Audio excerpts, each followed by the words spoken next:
Good evening, folks, and welcome to Main Discussion. This is episode 486. Almost forgot. And tonight we're going to be going roundtable. And tonight's guests will be GM Brian Stolowski, GM Bruce Chiu, and GM Rich Parsons. And Bruce was just here, but we're going to start, and hopefully he'll be jumping back in. But without further ado, we'll be bringing these gentlemen on. If you are watching, tell us where you're watching from. Smash that like button. If you have questions, please put them on the right-hand side in the comments. I will see them. However, if they're not really pertinent to the current discussion, I will make a mark of them and definitely get to them. But I just don't like to break the flow of a conversation if it's not relevant at the time is all. But here we go.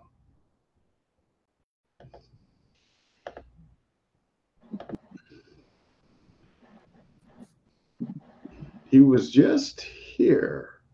I'm not sure what's going on, why he's kind of in and out, but I'm sure he'll be back. But he just sent me a message. I left and came back.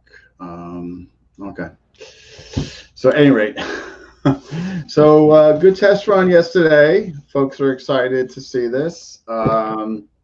So the round table, and plus we're going to be talking about other stuff besides the round table, Tappy, the curriculum, getting folks, the youth involved, and art within the art and all that good stuff. So let's start with you, GM Brian. So what was the inspiration and the reasoning behind creating the round table?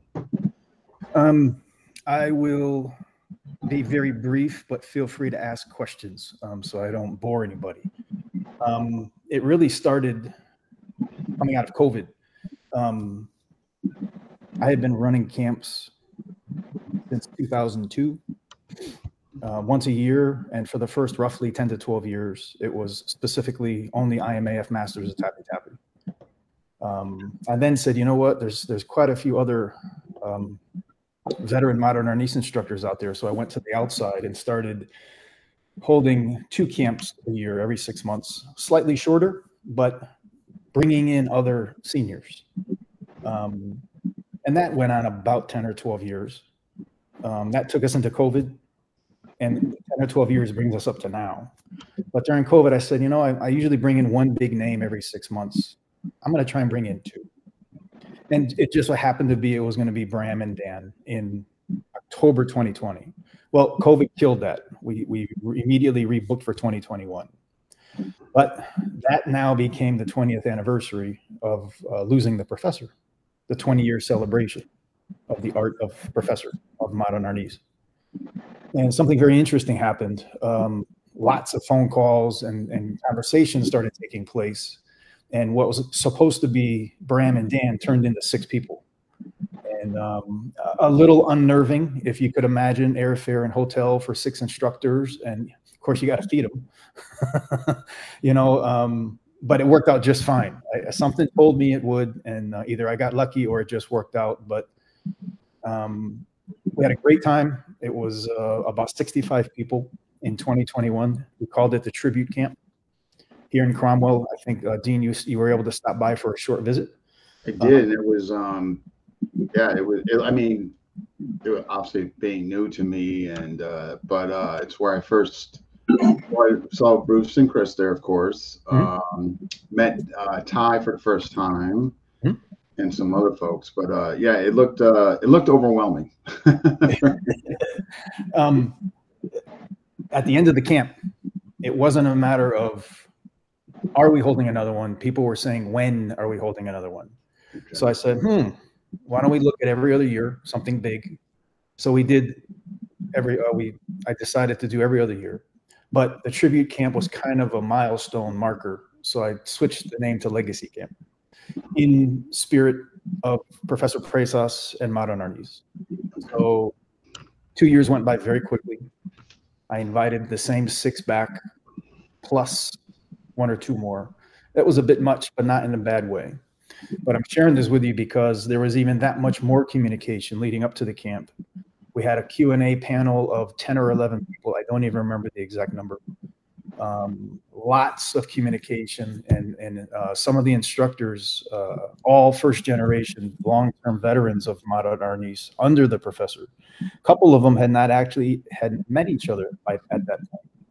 So there were new connections made, others kind of rekindled, and others just kind of updating. Because some of us had kind of seen each other all along. And there was yet another twist as a result of the legacy camp, and that was what I'm calling 2.0. The next generation, it's not that it's a set of names or a list of names. It's those saying, hey, you guys aren't going to be here forever. For those of us that are going to take over at some point, what more can we get? Because one camp every other year isn't enough. And they're persistent, and they're willing to do whatever it takes. And they kind of started nipping at our heels. And with all that much more communication coming out of legacy, I said, you know something? They're right. What if we start archiving as much as we can? And the first thing that came to my mind after many conversations with some of the seniors was informal coffee time with the masters. Recorded, not necessarily live, and there's nothing wrong with live, but I wanted it just to be laid back. Let's share what we've been doing, share some professor stories, share different views and perspectives, but also paramount is no politics, no nonsense, no one's throwing shade. There's no need for any of that. So thought about what to call it, and there's one element of the round table that really caught my eye, and that's equality. There is no hierarchy of the round table. They're equal. And please, Rich and Bruce, if you have something to add to this, when Professor was alive, he was the hierarchy. There was nothing in between him and the rest of us. There was us and him. Well, when he died, the hierarchy went with him. And it's been 23 years next month already. 23 years. That's impressive. So I said, well, we have a whole bunch of these individuals that are continuing to honor his wishes and spread his art. They did what they were told to do. We took his art, we made it our own, and we're spreading it. Whether it's in a school or in our basement or at the local church hall or traveling, it doesn't matter. It's being done. So the equality aspect, the lack of a hierarchy, I said, I think we got something here. And I checked, and I think there are 6 episodes or sessions, but the first one was split into parts 1 and 2. It went way too long.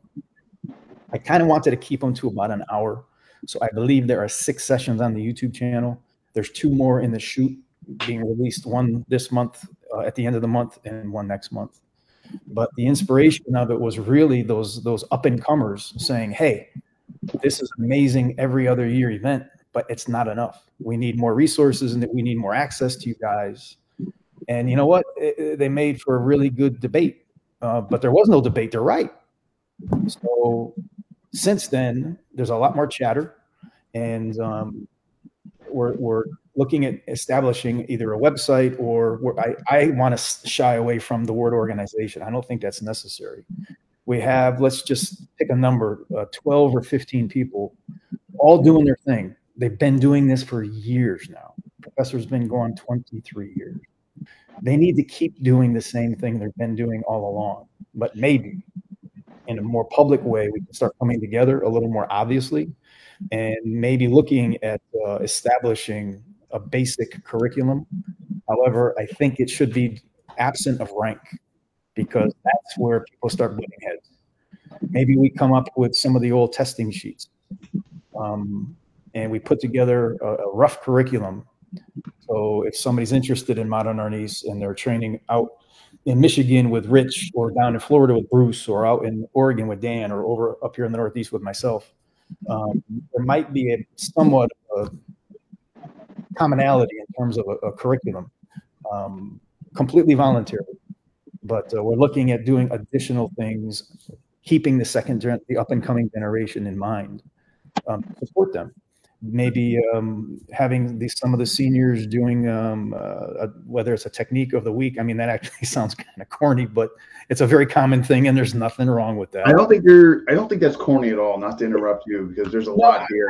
I know. I've heard it for so long. I'm just, but maybe somebody sits down and has a tells a short story about something that really enlightened them training with the professor. It may not necessarily be a technique or a drill, but start to get these seniors, task them with some things, again, all voluntary, for the benefit of who's next. And whoever is next, it's not like there's a hard date out there, but this transition should be taken seriously. And, it's something that would probably take years to do it properly. It's just not going to happen overnight. So start archiving all this knowledge and experience via the round table, and see how best we can support this next crew. But at the same time, everyone's benefiting from the seniors working together in the interim. It's not just for the up and coming. Whether you have your own school, or, like we have a couple out in the Midwest, Jackie and Kevin Bradbury, they opened an Arnis school during COVID. God bless them. They did it and they're doing okay. They're hanging in there, but they absolutely needed some support. And it's not, anyone's place to start telling people what to do, but at least be available to help answer questions, or, hey, whether it be curriculum related or hosting events, that kind of thing. Can I say something? Yeah. So it's in regards to what you just said about Kevin and Jackie, and you've been out there personally. Yeah. And I'm going out there again in September. But you know how you say it's not anyone's place to tell them what to do. I think that's so huge, and one of the reasons why we all come to this camp is because you're a good leader in that respect. It's not telling us what to do, but it's being available, be there for help and questions. One of the things that they said to me, and definitely part of the Brian fan club. So here's what Brian did. So they hadn't even met yet, but Brian had saw that online through one of those Bookface or Snapgram or something that they had opened a school.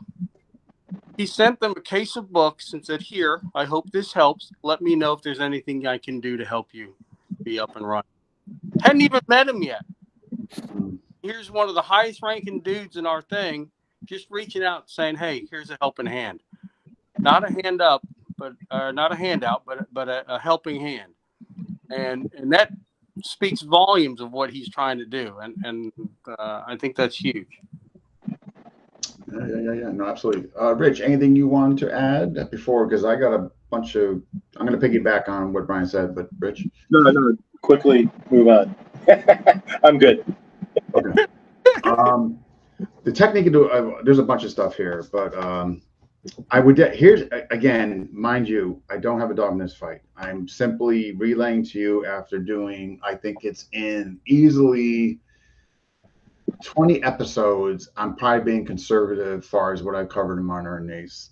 And a couple things have come out over the years of doing them. At first, I was completely oblivious to this. It's probably not through to like started covering, I don't know, if I had to guess, maybe in the low teens, some light bulbs started going off because I was kind of hearing some things, similar things in that, the curriculum, which you touched upon, I would absolutely, and again, this is an outside lens, just from feedback I've gotten, comments during the interviews that kind of resonated and that were frequent, emphasis on the frequency, is that the curriculum seems to be a question mark, like who got what, when they got it, and et cetera.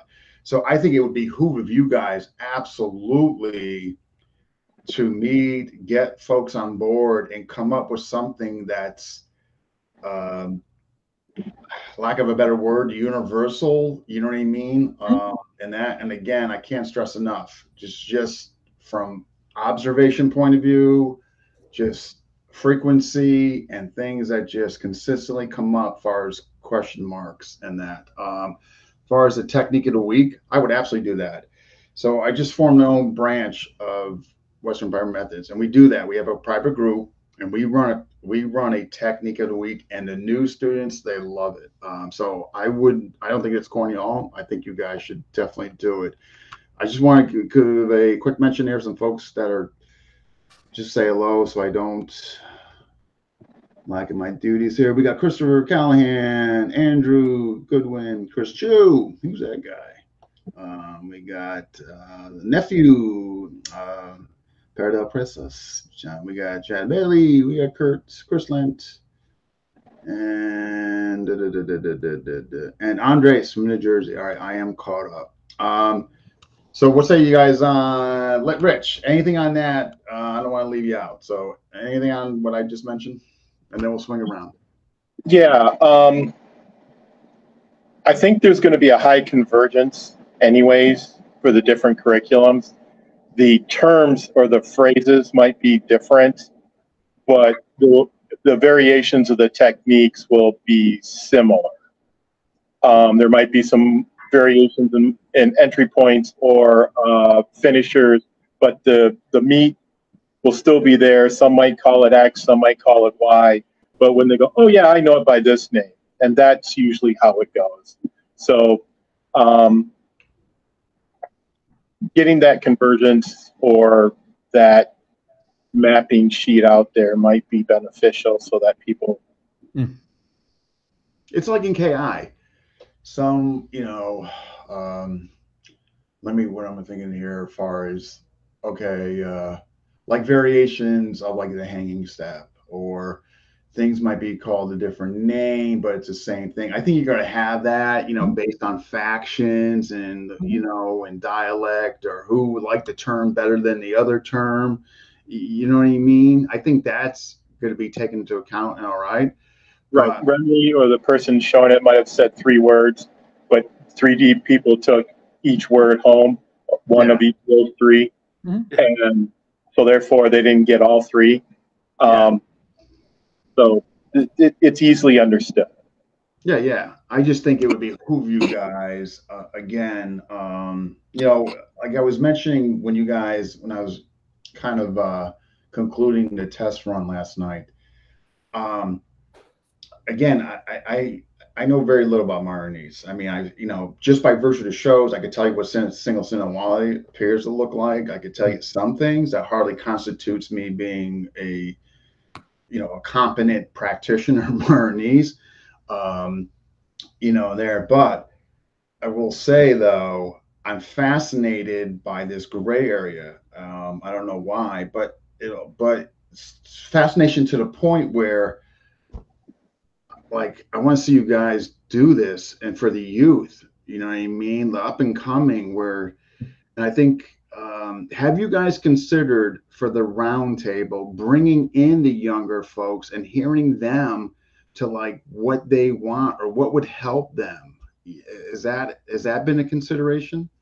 That's what kind of sparked my efforts to create the roundtable, and there's been actually quite a bit of discussion off to the side with a short handful of these folks, which curriculum has been mentioned, this, be it a technique or the week, or at least tasking the seniors with doing something where they'll have consistent access and start a library, so to speak, for them, for reference, be it a physical part of the art or the history, or, professor's history is pretty colorful, to say the least.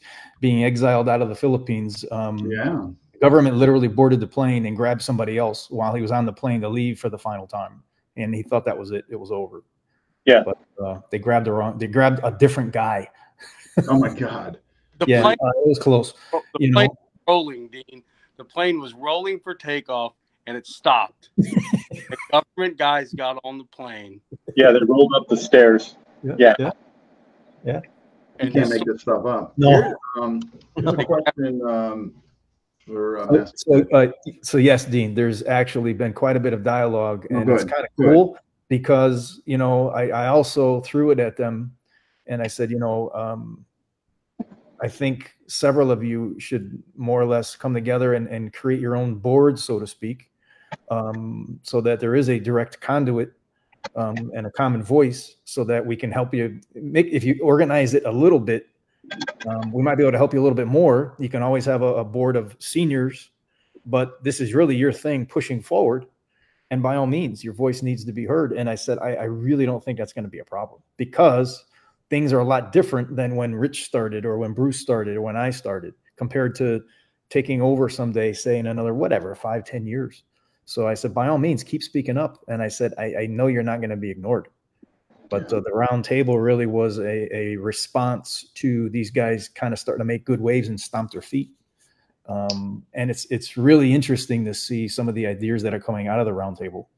But things are happening. Got a question here from Master Rich. Were you part of the belt requirements of the current MA teaching, Master Parsons? So yeah, what happened was, and I wrote an answer. The Jeff Fields, Jeff Arnold schools that were originally in the Flint area in the mid to late 70s, they had a written curriculum that they were teaching to that Remy kind of blessed off on. Then it was picked up by Jeff Fields and moved forward with the help of Jim Power. And then after my joining in the mid 80s, I picked up the secretarial curriculum recording and documentation portions. And then we would occasionally meet every few years and rearrange how things would be placed. So like, yeah, this has been struggling for the lower belts, or this seems redundant here. Let's only do this every other belt, not every belt, for checking up on things. So then that allowed us to streamline and or move things into what we were seeing based upon our data feedback from our limited bar students. And while Remy was alive, he did copies and he did see and say said he liked them. But we also understand that other people had their own in their own areas. So I want to piggyback to Bruce. Anything before I piggyback to Brian? Anything you want to add, Bruce? On what Rich said? No, I mean, I remember Jeff. I went to the Flint school in Owasso. No. Okay. All right. Okay. With making the younger generation or the quote unquote up and coming, like who? In other words, I'm trying to think of the folks I interviewed. Like, there's obviously, and this kind of parallels what Kurt's asking here. You got obviously Chris, right? But there was those younger couple, and it's really upsetting me. The names are escaping me now. Too many interviews. But they were, Chris actually got them together. We did an interview together with these guys, and they're, young guys. They're, I think, matter of fact, I think the couple of them, Jacob is one of them. I brought him on, and I guess what I'm alluding to, or I'm getting at, is getting Chris and these folks that I'm mentioning that were in this interview. Again, they were younger than Chris, and they seem to be the up and coming. You guys are, I'm sure, are well more aware than I am, as far as other ones that maybe I'm not aware of. And are there some folks besides Chris and the gentleman I'm mentioning that I did have in the interview? Yeah, it's not necessarily, although it would be ideal if they were all in their 20s. That would really help, obviously. Yeah, but maybe I'm saying they were in their 20s, but obviously 30s. I think that's right. Anyone interested that wants to help carry the torch into the future is most welcome. Michael Craig, he's another one. I think he's in his 20s, maybe not, maybe early 30s, out of the Midwest. Emotionally, chronologically, Ryan. We won't go there. But highly motivated, Jackie and Kevin, they're well established. Their school is doing well, but they're highly interested. They actually launched somewhat of a Praise Us Family instructor directory website. And they've been gathering curriculums and testing sheets from throughout the decades and Kevin's loves to do his spreadsheets, and he sent me a copy of what he was working on, and he had at least 6 or 8 different curriculums and or testing sheets that he's compiled, trying to look at what would a basic curriculum look like across the years. So anyone interested, like these younger guys, I remember the interview you did, Dean, and they were quite young. Yeah, and it's really upsetting me. All I got to do is speak up and make their presence known. Because like we said last night, you go to any Arnis event across the country, you're not seeing a lot of kids. No, at all. Yeah, I mean, I think California maybe being the exception to the rule, but generally speaking, yeah. I just think, in other words, we were mentioning yesterday, we got to get the youth involved, but I think we need, it's good that we're all being vocal about that statement and we all think it. I think it's time though, we actually need to start putting some things in action in place. And I'm not saying it's going to be an easy fix by no stretch of imagination, but in your guys' position, you have some folks, you know what I mean? And I just think, man, if you can just I'm almost thinking, it's just, again, a suggestion from me, have a round table with these young cats and you know what I mean? And let them speak of what they want or what they think. I mean, because here's the thing, they're going to be more in touch with that generation than obviously we are. Are you kidding? I mean, but you get those guys, man, in there and they can, maybe give you guys some ideas of, how to go about it and not just, they're going to not only feel inclusive, but they're going to be part of the problem solving, Right. Yeah. Inclusiveness. Yep. That's huge. I got kids in my group class, but it's hard to get them to camps or seminars, but at least you got kids. I mean, when you say kids, Chad, teens, I'm assuming he means teens or younger, but that's a start though. Rich, Bruce, anything on that?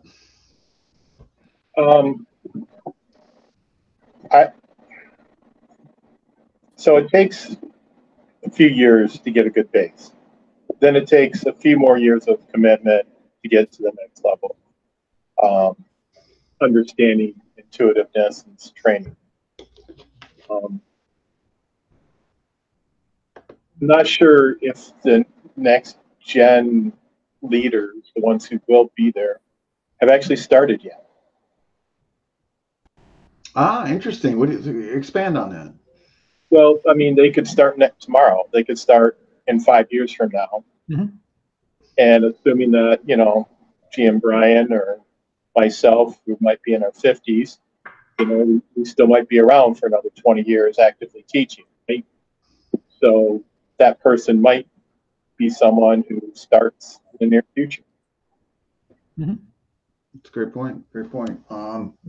Here's another thing I wanted to talk to you guys about and the other stuff. Dean? Yeah? I think another thing about the kids, you hit on it yesterday. In a lot of the schools that have kids, what are they doing on their weekends? They're going to tournaments. Tournaments, or they're in front of the game. Oh, wait, they're not even using Game Boys anymore. See how outdated I am? Tournaments or right, yeah.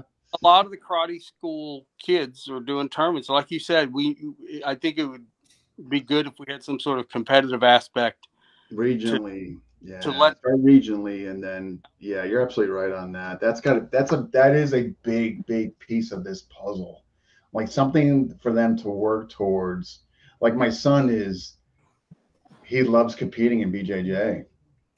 He loves it. And I think you're right. Having these kids where they have a venue to go to and do that. And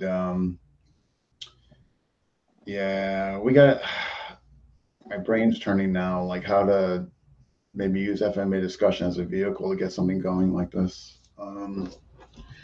But here's the thing I want to run by you guys. Since you guys are all obviously on the hierarchy of stature as far as the Arnis community, have you guys considered doing what GM Remy did back in the day, just going to schools and just like getting satellites going and then kind of creating the farm teams within there?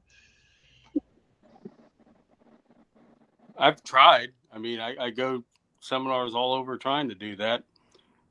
Sometimes it works, sometimes it doesn't. It was the way his model worked well for him. It's not something that's really super easily translated. No, but I'm thinking collectively, if you guys, obviously sounds like he had an incredibly special personality to just walk into a place and just, So there's a Tank Pseudo organization that has most of the Korean schools around, and they have to fill out paperwork and send it to their mid-level masters and higher level masters to tell them that another black belt from another system walked into the school, and that they're being honest about it because they're not allowed to cross-train. Period. Yeah. And if it goes back and they didn't report it, then they're in trouble and they can't test. So that affects their income. And some of them are frustrated now where they're at in their business because they see how the cross-training could have improved their overall business, but they would have to lose their base to go outside that model. I think there are other factors that have changed besides the loss of the personality. Right. Okay. Not saying that the factor, but I'm just saying that's one that we need to consider. Not saying we shouldn't move forward, but if we understand that there's going to be those roadblocks, how do we get around those roadblocks?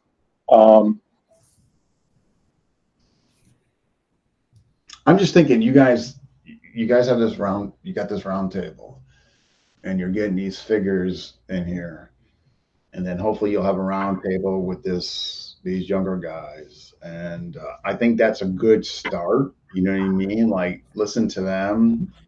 Like, what drives them? Like, why are they doing modern Arnis at their young age? What drives them? You know what I mean? Outside of Chris seeing it from his father and training with his father early on, but what drives the other ones? That, why they choose, and maybe piggyback off that. Again, I'm just throwing ideas out there. Brian, anything for you? No, I'm taking notes, my friend. It's got me thinking that thus far, and it's still fairly early in its inception, the roundtable's only been active for a few months. It's geared for those that are coming forward to be interested, that are already interested in modern Arnis, or in essence, that come to us and say, hey, we need more resources and information. I haven't considered the recruitment aspect or how to attract more people. It's more, my mindset so far has been, what can we do for those that are already interested? This has got me thinking this needs to be expanded a little further into exactly what we're talking about here. Yeah. I mean, here's the thing too. If you put the attempt in there and all that, at least you're making an attempt and you're trying. You know what I mean? I'm just catching a lot of comments here.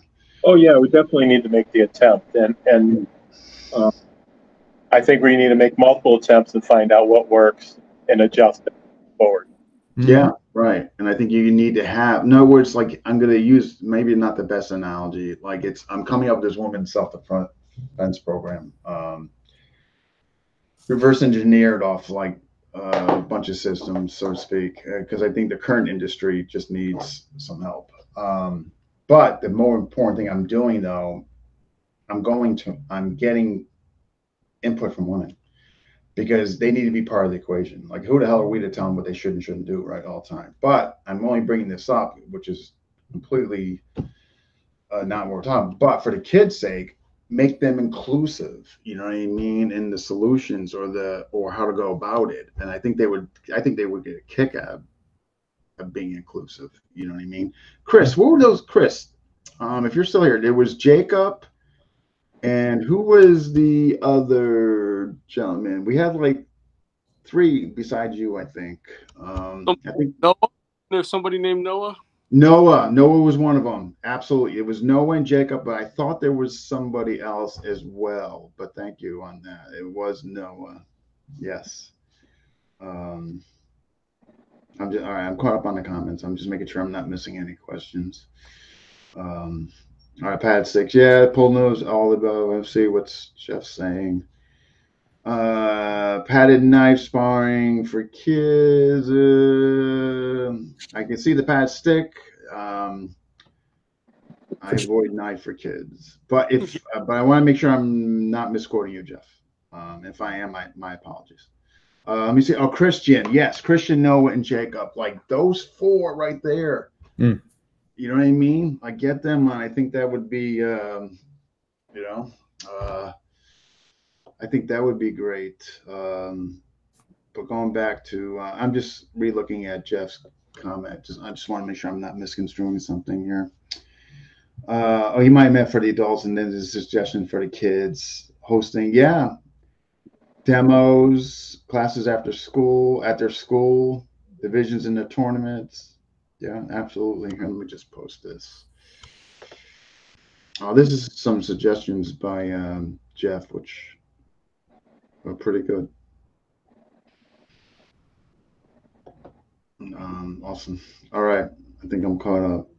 Thank you, Chris, on those names. Yeah. In the future episode, it was myself. In the future episode, it was myself, Christian, under Roland. Okay, Christian under Roland Rivera. Okay, Noah and Jacob under. Yeah, I didn't know who they were under. I don't recall that either. I know they were also doing Blunt to Walk, but the fact that Christian's under Roland, there you go, right there. All right, awesome. All right, any more on the round table, folks? I was going to segue into Tappy. No, there's some. Again, it's in its early stages, but some really good chatter and dialogue is coming. We're just finishing the introductories sessions. Now we start turning toward topics, and we will be taking questions, not necessarily live, at least not yet, but we absolutely want to address things that are on people's minds, because it's meant to be a two-way conduit. We're not doing this just for the sake of doing it. We're doing it to archive and leave things for the future. So thus far, it's just been people kind of talking about themselves. Now the topics and the questions start coming in. So this is where it's going to get interesting in a good way. My follow-up point, just so everybody's aware, Ryan did get a hold of me end of May and asked me to be in part of some of them. I was out of town on a family vacation. When I got back, we did our 2 weeks of 3-month planning, and there was a bunch of chaos, and I'm still recovering from late adjustments to those plans. So things are just starting to settle down. So I will be reaching out and taking a follow-up from there. But he did invite me and others that I know. So he is being inclusive as stated. Okay. So will you be going on eventually? Probably, yes. We just need to align. Okay. All right. Fair. Good enough. There's been a couple people, literally a couple that declined. That's fine. Another one, there's a scheduling conflict. Unfortunately, international time zones can be up to 12 hours apart. And one individual's like, geez, that's kind of late. And I'm like, well, somebody's going to be up early. Somebody's going to be up early or somebody's going to be up late. This is global. We're trying here. But, the anchor is my IT ninja who said, can we please do Wednesdays and Thursdays at 6 p.m. because there's some technology running behind the scenes that he's constantly monitoring. So it's kind of based on that, but that makes it midnight for Europe and 6 a.m. for our brothers in the PI. All the interviews I've done, it's a juggling act. We try to accommodate, but these time zones are what they are. Yeah, believe me, it's not easy. And I got a phone call from a guy who said, hey, I want to give you the results of the interview that you did. said, yeah, I'm in the Philippines. I'm busy right now. Can you get a hold of me at noon your time? He's like, sure. He got a hold of me at noon, and he goes, did you say the Philippines? I go, yeah. What time is it? And I go, it's midnight. He said, I knew I'd be stationary. Wouldn't be in a vehicle, wouldn't have a bunch of people or a bus or whatever. So I knew I could communicate. I knew I could talk. And he started laughing, and he's like, wow, you actually took the call. And I went, yeah, I'm taking the call because I want to get the job. Got to do what you got to do, right? Right. So, sometimes, like I said, you work together and you, Yeah. Yeah. What is without an end state, either competitive or professional? What is the value of modern niece FMA that can be communicated to parents before putting the kids in a program, competitive or professional, boxing, competitive? Is there a highly paid world championship for a young student to strive for? World championship to strive for. Current in Philippines, WCAF, PCAF, right? I think that's status quo as far as world championships, right? WCAF, and it's held Europe, US, Philippines, I believe, for different years. PCAF, which is Philippines, right? Yeah, then there's the South Asian Games, I think, that Right. Okay. added in the past. And I do know that Shashir and Bambit have tried over different times to get it into the Olympics. I think Bambit's got the current flag to try to get that in. Okay. Well, these are trying because Kurt's asking. Yeah, I mean, like, in other words, Kurt's question is basically, what would be the intrinsic value you would express to parents or communicate to them before putting their kids in a program? In other words, obviously BJJ has the competitive aspect of boxing as well, where FMA status quo for kids does not. Over there in the Philippines, it does. But as far as I know, over here, I'm not aware of. If it is, I would say it's probably in California somewhere. If there was one existing. So again, what would be the punchline or the as far as parents are concerned, if they were to ask that, not having basically a competitive venue? We're working on it. We're getting to it. That's what it would be like. I hope that's what you wanted to know, Kurt. I know I didn't read it very exact verbatim. Yeah, the Dog Brothers, Denny. Sign your kids. Yeah, he got a letter from the early UFC that rejected them for doing fighting in the ring. Because they were trying to get the early dog fights to also be on the UFC as another round of type of fighting. But they were told it was too violent even for pay-per-view. Okay. So you do need to. You got a good point there. Like, parents are driven by that competitive because what they're seeing on TV. I mean, that could be a factor, right? But not all parents, of course, are going to care whether their kids compete or not. You know what I mean? But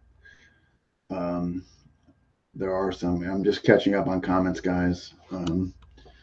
They're flowing in, which is okay. Remy had a great idea. Instead of having his own school, he was, absolutely. He didn't have a physical location for sure, Jeff. You could be the Arnis instructor at the right. That's what I was saying. Like, why not maybe try to basically did what he did, but it sounds like he had an incredible gift of the gab and personality. Yeah. I don't feel. Yeah, you're right. You're complimenting their program. You're not being. Yeah, absolutely. That's where the whole art within your art. I know that's a later topic, but that's why he came up with it. Well, Rapogo came up with it because you go into a school that was already established. You already had your own belt system. You already had your 120 forms. And he said, well, look, it's the art within your art. You don't have to learn anything new. I'm just going to teach you a different way to do it. Right. That's which how we are going to get. Yeah. Go to local YMCA, spar the kids. Yeah. Right. Hey guys, you kids can hit me all you want. You just have to sign up for my class afterwards. Hey, it can't hurt though, right? And we got Craig Mason. All right, inputs. Last comment, and we'll get into the next thing. Okay, we have been trying to do this, but the most organized clubs you can't infiltrate.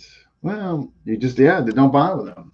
That'd be my response. I mean, find that I like the idea, like, and I've done this. So what Jeff brought up is very true, and I've done this.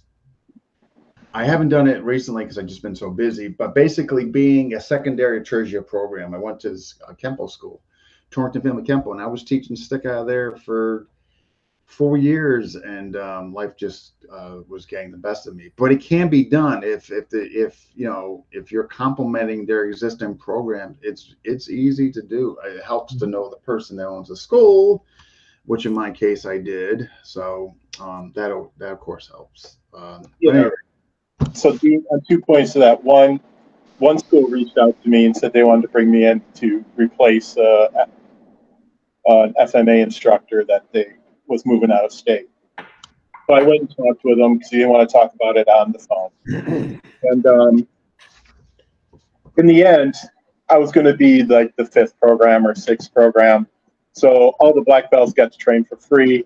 Most of the kids got to train for free. And I only got paid for any students who signed up directly for it. And all my own students who showed up had to join his club, pay his dues. All the money to go through him. So it wasn't like I was running it and paying rent to that point. So he didn't want anybody else making $5 at all out of his school if it wasn't him. So we parted ways on that point. Another one I approached and said, hey, Sundays, you're totally closed. Can I bring in all my own gear, teach Sundays for a couple of hours? The lights will be on, heater cooling will be on for a couple of hours. You've obviously got bills for years. We can adjust deltas, and we can figure out what your fixed costs are, what you need from me for rent. And he got upset and said, I can teach stick better than you from the Korean stick programs. So why would you allow you to come in and steal my students? And I said, look, we wouldn't advertise. I'd bring everything in and I would take everything out. I was looking just for floor space. And that was an issue. So some people are open and some people do want to cross. Yeah. But there's a lot of people who are going, no, this is where I make my bills. This is where I need to eat. So I'm not allowing anybody else to. Yeah, just that territorial or that financial concern. Like what I did with my, this anybody listening, this is what I did. It worked out really well. I'm not saying you should do this. Basically, he got a cut. You know what I mean? Like, so he was part of the advertising. It benefited him. Like, you know what I mean? Like he got a cut, and it was a really good mutual relationship for all across the board. But it can be done. But obviously, you're going to have somebody that's open-minded and not territorial or concerned about their financial welfare and et cetera, and et cetera. I've got one that I rent space from, and grateful, but to expand it out for other days, other weeks, finding that prime time is going to be very difficult. So. Yeah, right. And that's another thing too.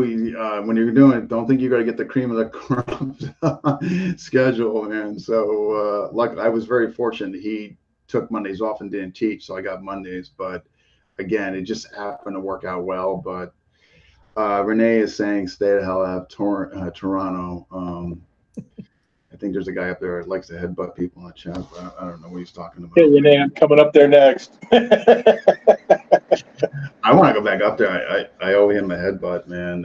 We got into it a bit, and I need to go see that man again. I got some tricks. Well, hey, I'm a good a headbutter. I bet, man. I wouldn't want to get headbutted by you. All right, we got okay. Tappy.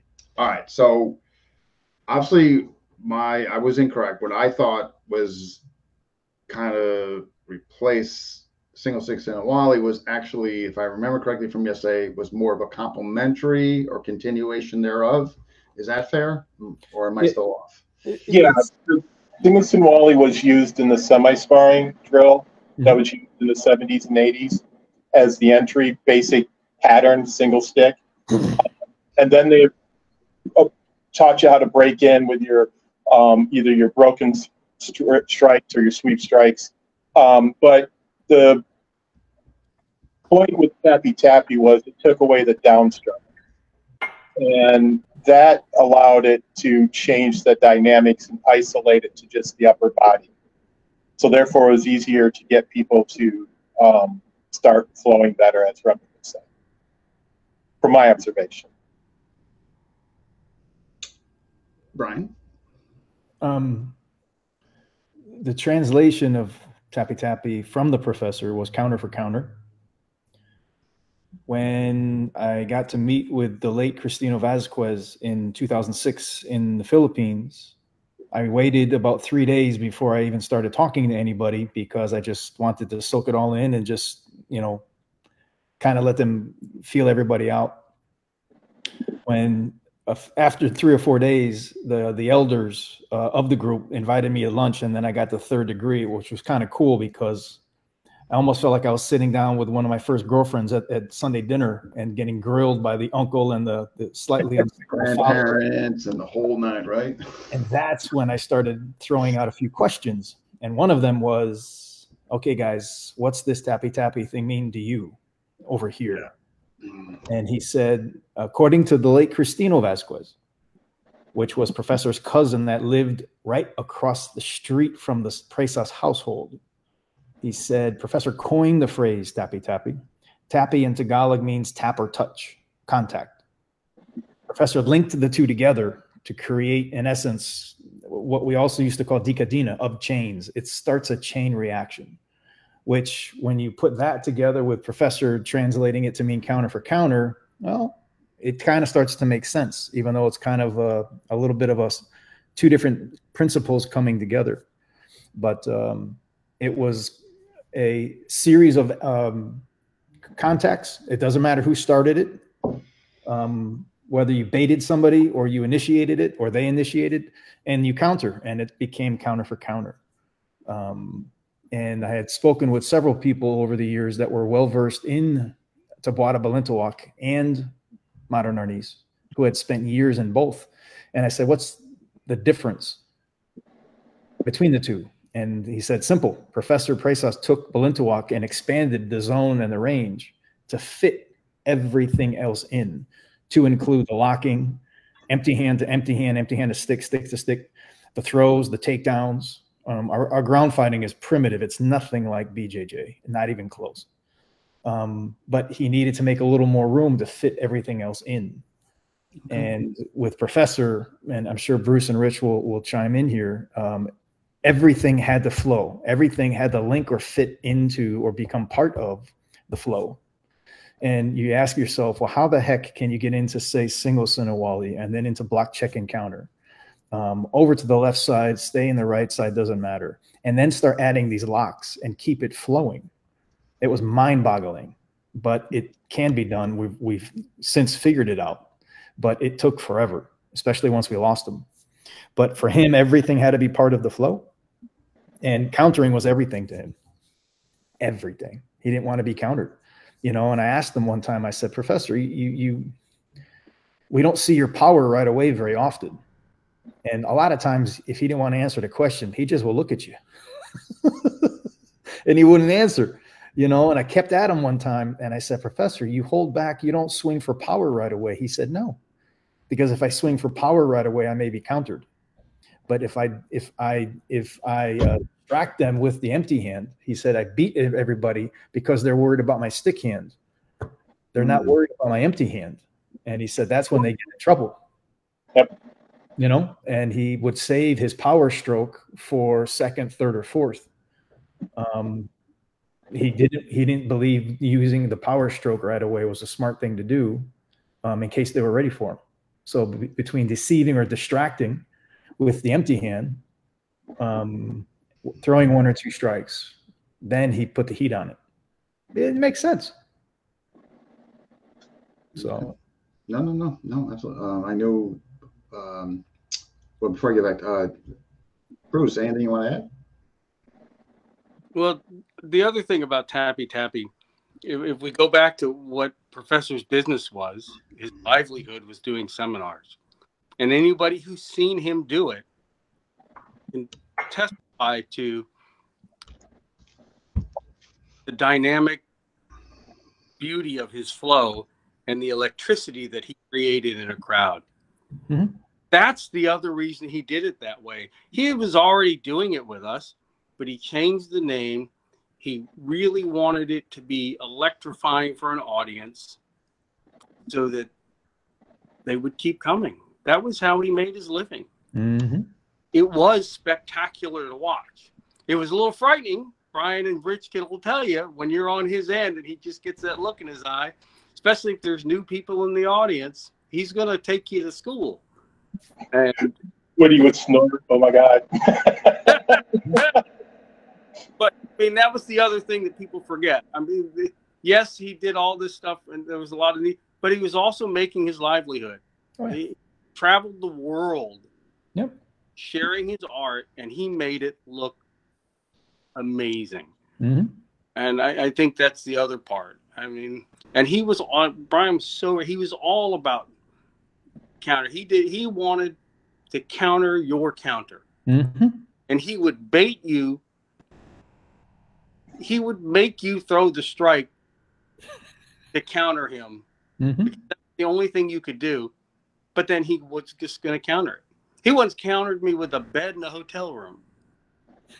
He trapped my stick on the bed and thumped me in the head. And he was just, that's what he did. Yeah, so it was truly amazing. So That's one of the topics. This is going to be one of the first topics in the round table.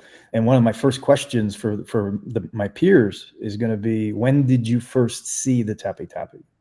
And you're going to get a lot of different answers because you're going to hear 80s, 90s. I first saw it with live machetes between him and Sifu Lee in Middletown, Connecticut at a tournament, a Kempo tournament, which Professor was there with us. And they did just a couple of minutes, but the blades were live. Sifu Lee at the time was scared to death, thought he was going to cut him and hurt him. He said, don't worry about it. And there's just something about the gnashing of live blades and sparks flying. And sure enough, guess who winds up in their left hand, blade up, buried in Professor Lowry's armpit behind him. You know, and it's just like, what the hell just happened? But he didn't openly teach it from, I think, Rich, did you say last night, did I hear you right, roughly 92, the quote unquote, the left side? Yeah. So that would have been my best guess too. Somewhere in the early 90s. As far as the introduction of it? With the name Tappy Tappy and the left side. Yeah. Otherwise, it was the precursors. It was prearranged. Prearranged sparring. Yep. And only right. 90, right around 92. Yep. When he did the left. Yeah. And so prior 92, prearranged right side. Right. Very little. Rolling of the puños, maybe a hammer fist here and there. Few insertion. Very minimal. 92 on left hand, more encompassing as far as okay. All right. So to add what Brian had said earlier about tappy tappy, to touch, to contact. So if you think of it as I touch, they touch. So it's a sequence of moves. So therefore it is, I touch them, they counter me, they touch me, I counter them, I touch them. So that's the tappy tappy, or the continuation of the counter, or flowing from one technique to the next. So that's how you can draw the connection together. Okay. And there are a couple of areas of training that are specifically called tappy tappy. And that adds to the confusion because people think it's a concept. The bigger, more important definition, I think, is exactly what we're talking about right now, the concept. But we do have, quote unquote, right to right tappy tappy. which during the 1998 videos, I've never heard Professor say the word Caritas before, but he did in those videos. And he did a couple things in those videos I had never seen before. And I'm like, what the hell is going on here? What is this? But anyway, and then we have the left to right tappy tappy. So it is this broad concept, but there are a couple of drills specific to tappy tappy. We call tappy tappy, right to right and left to right. Yeah. Left to right, left to right. And then universal concept, but also drills that were designated and specific to tappy tappy. Okay. Yep. Okay. So Caritas is loosely translated to the mixing bowl. Oh, that really helps clear things up. And that fits like a glove right there, big guy. Yep. Mixing ball? Bowl, yeah. So like you're putting all the pieces in and you're just moving around randomly and things come out. So there it is. That's even more, that makes even more literal sense, because I made the mistake and I love Bambit dearly. He's like my brother. He's the one that convinced me to go over in 06. I asked him one time about Caritas. I got him even more confused. And it's not that he was wrong, because he wasn't. But I'm like, this is just getting worse. Here's a good question from Chris. Rich, would you say it's an intro to Balintawak? Yes and no. So history, Remy started with Moncall, trained with GM Moncall, then GM Maranga, then trained with GM Bacan. None of the three use the grouping methodology or a preset sequence. From the Vilas and Villesen lineages, you get the grouping methodology that is very widespread. And it is a very good teaching methodology, because you reach more people in a faster manner to teach them the basics with the two-man sets, okay? Versus trying to teach one-on-one and small group. But the Balintawak, it is an introduction, but it would be more of Remy's Balintawak interpretation, not one of the other more well-known, the Tres Personas from Morangus or Moncall, the original format from Ted Buat or Anshan Bakan. And original doesn't mean better, it just means that's where it was. And then you've got the grouping methodologies through the different various organizations, the GM Bobby and others, Nick Elazar, very popular right now as well. So, it's an introduction, but it's not it's more of an introduction to the Remy side of it, but not. But am I mistaken? The last thing that was that GM Remy added was Balintawak? Am I correct in that or no? I think, as was explained to me by a couple of individuals that were extremely well versed in both, he took the Balintawak that he learned from these three individuals, expanded the zone and the range to fit everything else in, the locking, the disarming, the takedowns. So it was an extension of what he learned from Balintawak. And even guys like Wally J had a tremendous impact and influence on the professor. His locks changed over the years, and I think Bruce is probably the most well-versed at being able to tell you how Wally J affected the professor. But he needed more room to do this. The Balintawak is such close range that he moved it apart a little bit and tried to fit everything else in here. Okay. I'm just catching up on the comments here. This is probably the most important. Renee's saying in Spain we have tapas. Okay. I just want to get that out there. Okay. All right. Covita's drill that eventually became freestyle. Okay. Jammer was considering doing something similar for a few schools around here, cross training in their style. And Matt, I think that's great. Actually, and I'm dropped the ball on this, but I was supposed to get Jeff on, and now I just wrote it down again. So definitely we'll be getting Jeff Berger on to talk about that if he's still interested. And again, that's my fault. It was his counter to Balintawak. What was his counter? Should be more, Dan, if you can expand on that. Well, he once told me that one of the things about the way he did, counter, Balintawak's counter. But with what though? Tappy tappy. Okay, got it. Okay, you mentioned. I got it. Mhm. Okay. For throws, change after small circle. Okay. And even Chad earlier on, a few comments up, he said he's got sparring because Chad has been taking copious notes for 40 years. To this day, Chad Bailey still takes notes. God Dude, bless. National Archive of Notes. Oh my God. But he says he had sparring as Dikadina in 86 when he started, and then it switched to semi-sparring / prearranged sparring. Okay. And Dikadina is what we were told in the early 80s was trapping hands of chains translated. Okay. It's the beginning of a series. Dikadina, then there was 6-count Dikadina.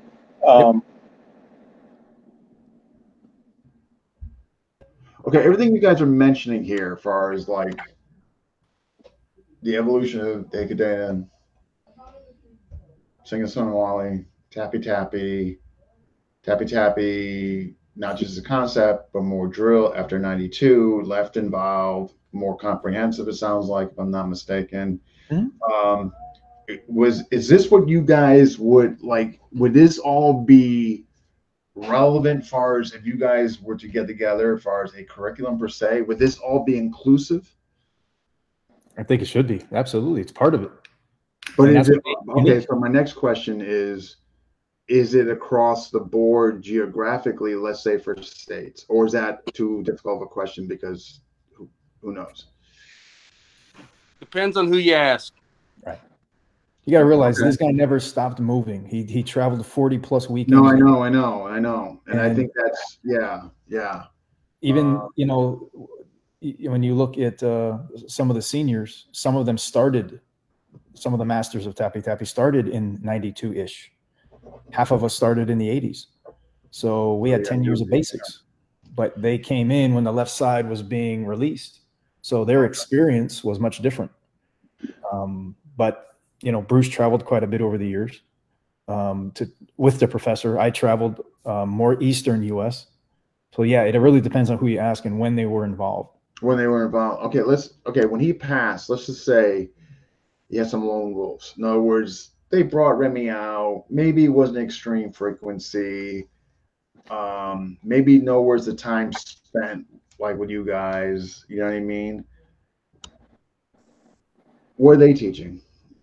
In other words, I know you don't. I'm not, obviously nobody's specific here, but I guess what I'm alluding to is it possible that some folks are teaching my Arnis out there, but maybe it's on a very, I don't want to say necessarily watered down, but maybe not nowhere's as inclusive as what you guys are mentioning. Is that possible? What's going on out there? Yeah. Oh, sure. Okay. Absolutely. Okay. So if somebody was isolated, either, one of the various corners or even centrally, and they trained for a specific period of time and only got what was shown during that 4 or 5 years and then didn't see the repeats and the updates and the evolutions or the changes, then you could see where that could cause somebody to say, oh, I didn't quite see that. That's not my tappy tappy, or that's not my sparring trick. Right. Because they might have gotten their black belt in the 70s in California and not seen those specific techniques or patterns. Hey, and As an example. that's so Sorry. true. No, that is 100% true. Or he could have gone to a school, showed something, and not remember what he showed him. Went to another. So the guy knows what it is, but he doesn't do it the way I do it because Professor couldn't remember what he showed him, so he showed me something different. Right. Yes. Okay. Let's go. Okay. Let's stay on this. So I know one of the things he professed was teach it, spread it, teach it. So was there some folks that maybe weren't at the level you guys, maybe didn't see them as frequently, but had the green light to teach? So therefore, maybe the possibility of things getting lost in translation? 100%. Okay. Yeah, I had to speak to his mindset, so to speak. I had a near-death experience over the empty hand años.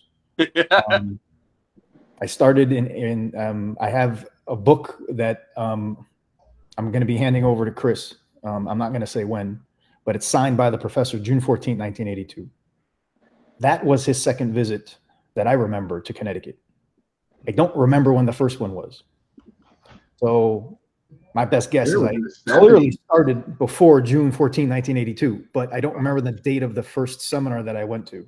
It was not the first visit of the professors. That I do know. But anyway, I got the first 3 empty hand años directly from the man himself. I'm 14, 15 years old. A year later, maybe 6 months. I don't, excuse me. I don't know. It wasn't very long. We're one-on-one. Sifu Lee is in his office doing some paperwork. He says, show me the forms. So I did them.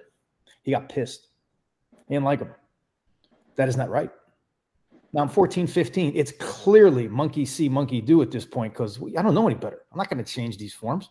Yeah, right. You're not going to be changing something that somebody just showed you. He got pissed. And Sifu heard the tone. He comes jogging out. He goes, hey, guys, what's going on? Now I'm like, uh-oh. This is just not going to end well for me. Right? There's no way out of this. So I said, he's mad because I'm doing the forms the way he showed me. Well, show me the forms, Brian. And I showed him.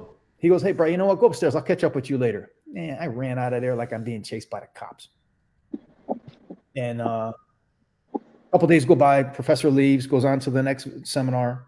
Sifu sits me down, and he said, listen, you did the forms the way he showed you because I had them the same way. He said, but understand you're dealing with the founder of the system.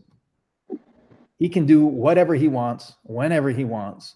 Maybe he remembers them differently than when he showed you. Maybe he already changed them. But you're not going to get a textbook version from him. If he says it's wrong, it's wrong. Even if it's not wrong. He said, my suggestion, if this ever happens again, just say, yes, sir. Do you understand what I'm saying? Yes, sir. So this was something as basic or as rudimentary. Done well there.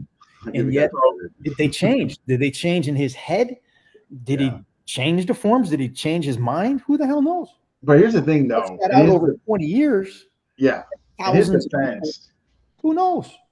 In his defense, if I'm traveling 40-something times out of the year, meeting several different groups, I mean, there's no way telling me, man, things were over here, didn't here, then over there, and you know, I mean, that's just natural, right? No fault with anybody for that matter. Between jet lag, time zones, and I can't even imagine that much traveling.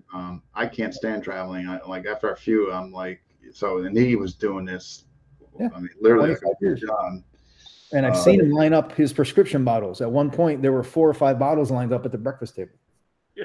Lord only knows, because he had heart issues at one point. So you add all that up with jet lag and sleeping on people's couches and you know, doing other things, which we won't get into. Not a life I would. Who knows? Yeah, here's an interesting I want to just touch upon. So Matt Moore is saying the old participant. They're just flying in here. Let me just see here. Oh yeah. Okay, so the old participation instructor certificates. So by participation, not necessarily instructor, did that give the green light for some folks to teach, despite the frequency he was seeing them, or he or she seeing him? Yeah. So in '87 at the Michigan summer camp, there were people who were testing for rank. Okay. Some for black, some for brown, and all the other colors below it. There were 3 people who actually tested for instructor certificates. I was one of them because I was told not to test for rank. So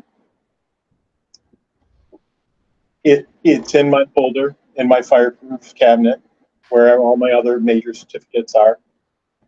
But yes, those certificates did exist. They do exist, and they are out there, and that may have given me light for people to have done that.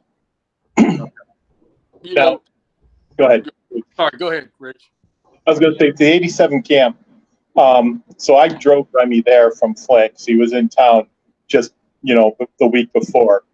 And so he stayed with us locally. We did a lot of training over the weekend, and we over a couple of days got up Wednesday, drove him down. So when he was working on forums during the camp, I think I learned like 5 different versions of each form. Yeah, So see, that's, and then I went and asked him, I go, which one is correct?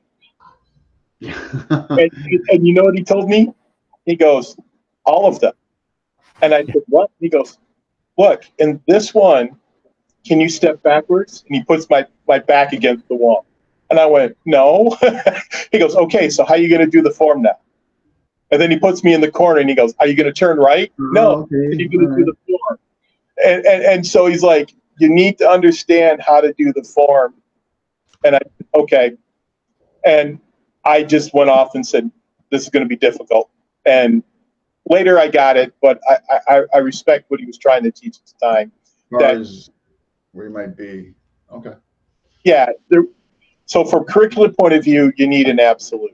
But from a long-term understanding, you don't want to lock them into that mindset if there's only one way. No, I think you just hit the nail on the head there. From a long-term perspective, absolutely the flexibility in there, then to go beyond the initial form. However, Right. for the beginning, now you're doing 40 tours and different folks and schools. I mean, I'm guessing you're going to want something to be a little more consistent, but what I'm guessing maybe, and you guys certainly know this better than me, like we just spoke on, he's in all these places. What he taught there, some jet lag, like, Brian was saying, and this and that. And Chris brought up a good point here, and things maybe were taught some places, and then maybe some folks just didn't get it, pending. To that point, there was one place where you step forward and you're doing rising blocks, right? Yeah. And he said, no, you guys are an aggressive club. You are going to front punch. Boom, boom, boom. Sense, though. I mean, based on we were going into getting the flavor of the school and who's in there. Yep.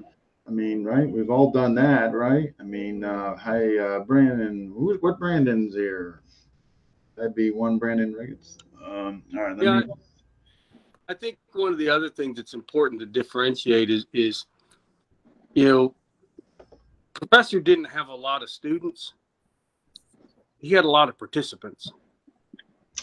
That's a great point you just made. Like, yeah, he was seeing a bunch of people, but who were like, as far as his students. That's interesting.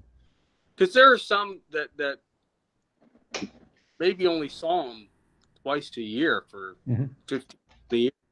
Once a year, every other year. Yeah. Keep going.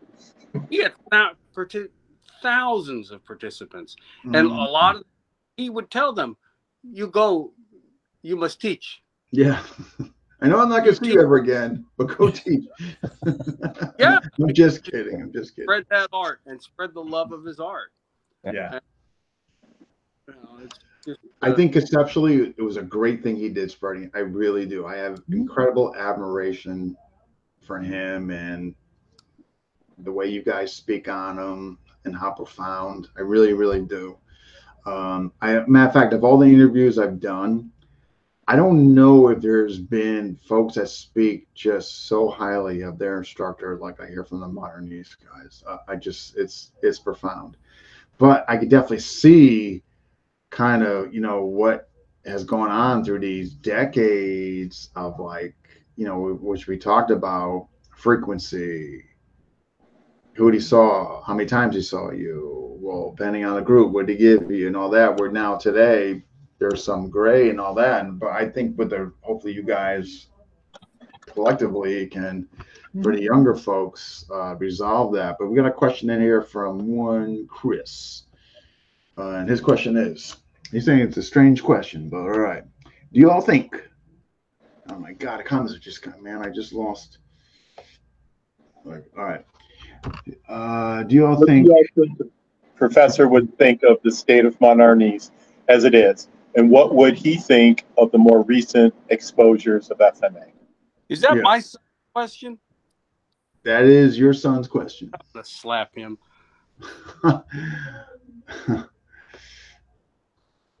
So who wants to tackle it?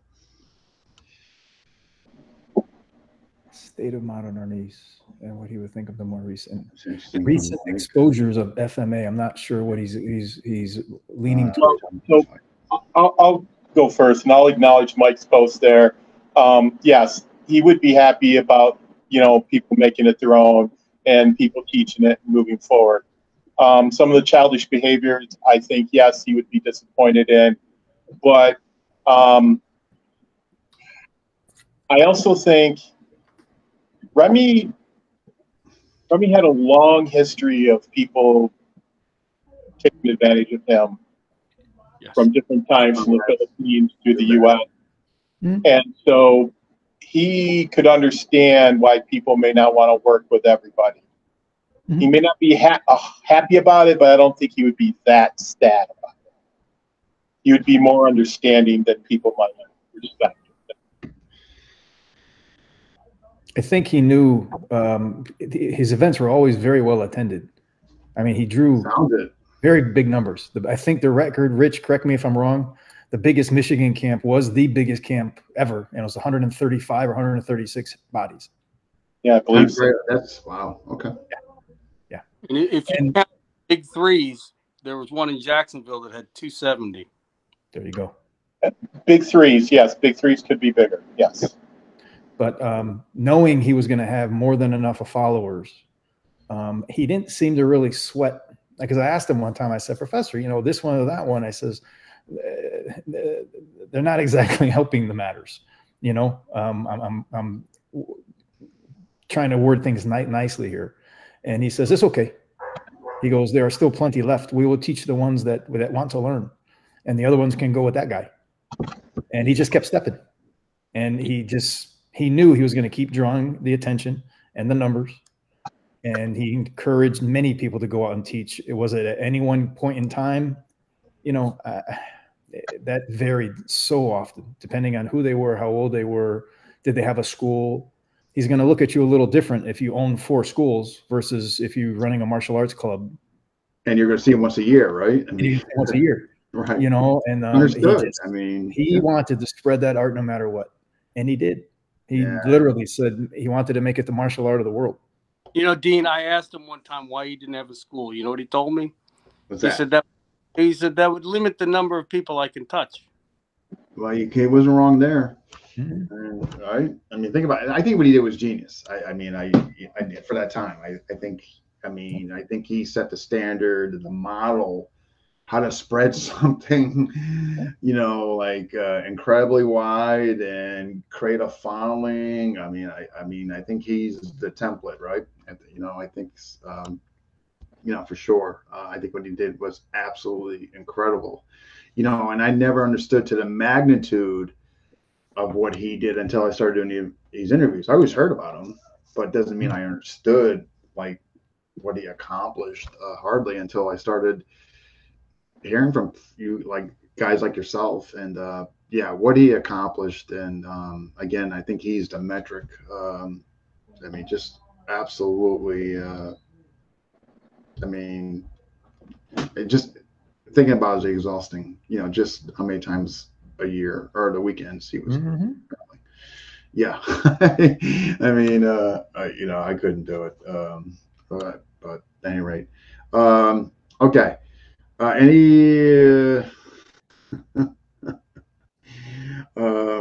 my gosh. Thanks for joining. Hey, Craig from earlier. Thanks for joining. Yeah, we got Jackie. I like Jackie, man. She likes 80s music. Good people.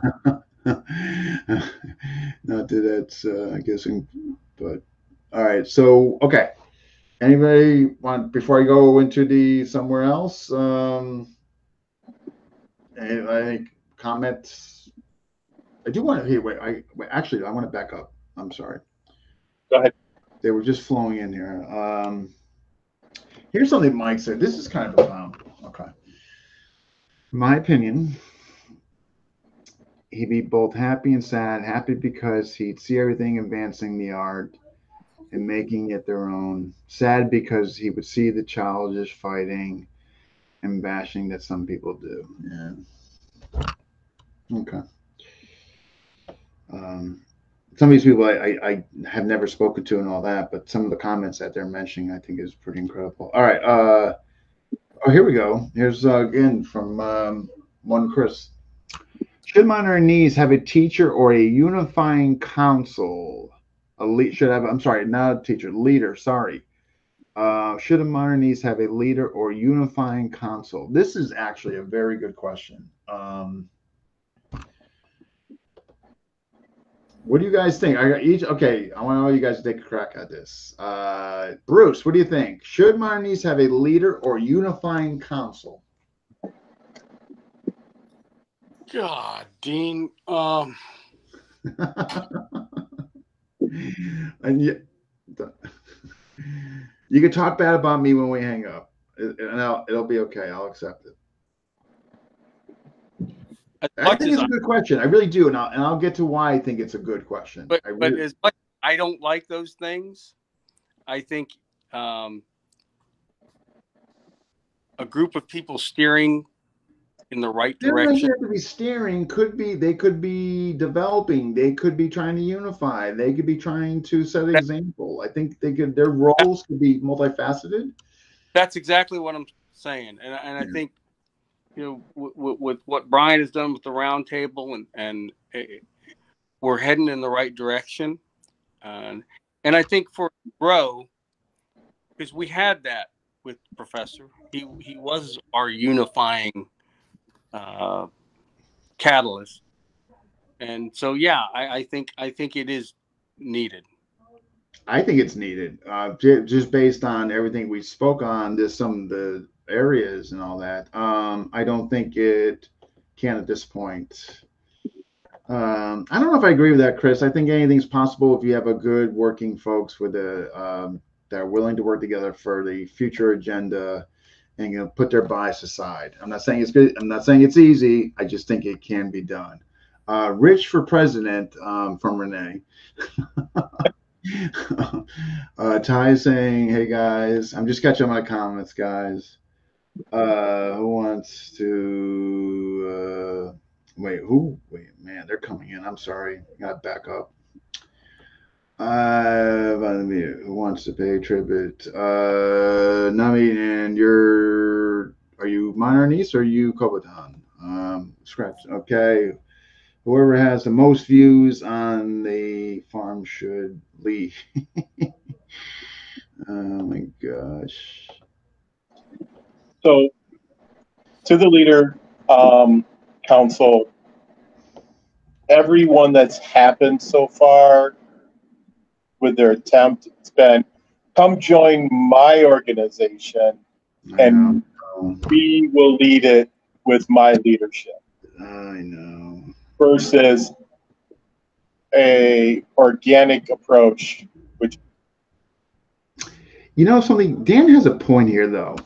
If you were to have a leader, and just hear me on this, guys, before other guys chime in. It can't be, and a leader wouldn't be the correct, but like having a third party, I don't know, what do you think? Like somebody who's not vested and is completely neutral, but yet could oversee, help navigate, help unify, help direct, problem solve, or is that too just far out of the realm? What do you guys think? in theory, I think it's there, but as with anything that involves humans, politics happens, and when politics happens, you're going to get, as stated by others already in the chat, you're going to split.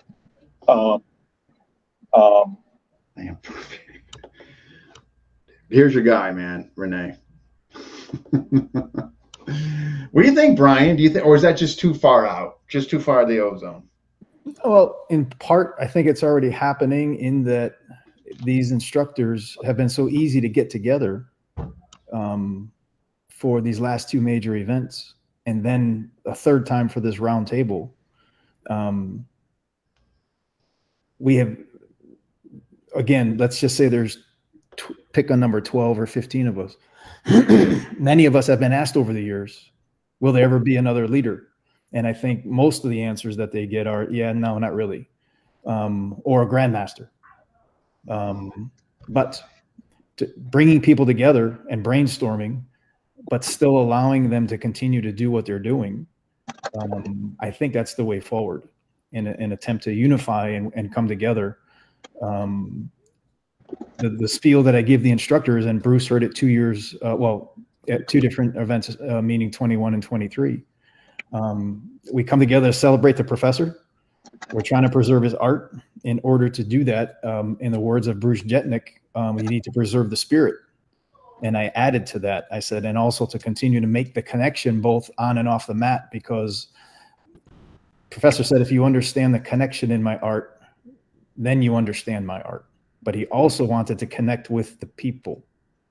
So again, we talked a little bit about the lack of hierarchy when he passed. I don't think the answer moving forward is with a hierarchy. We have, again, say 12 or 15 of these top tier folks. Let them keep doing what they're doing. Okay. Start bringing them together and say, hey guys, we're making them proud, but we can be doing more. And it's going to take a little bit of collective effort to get more accomplished so that the future is a little more secure. I would shy away from any type of an attempt at a new organization. What Rich said earlier about, come join my organization and do it. That's why I became independent 6 years ago.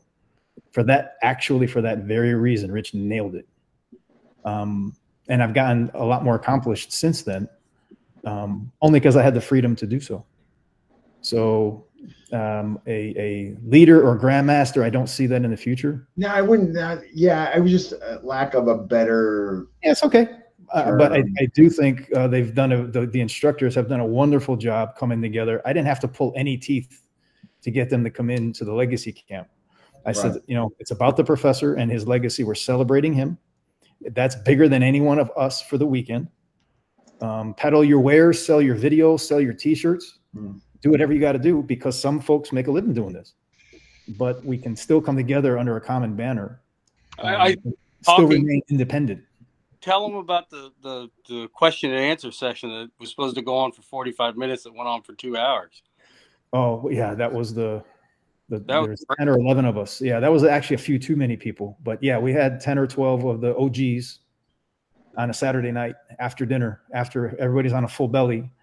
And I don't think we've never had quite that many at one time sit down together.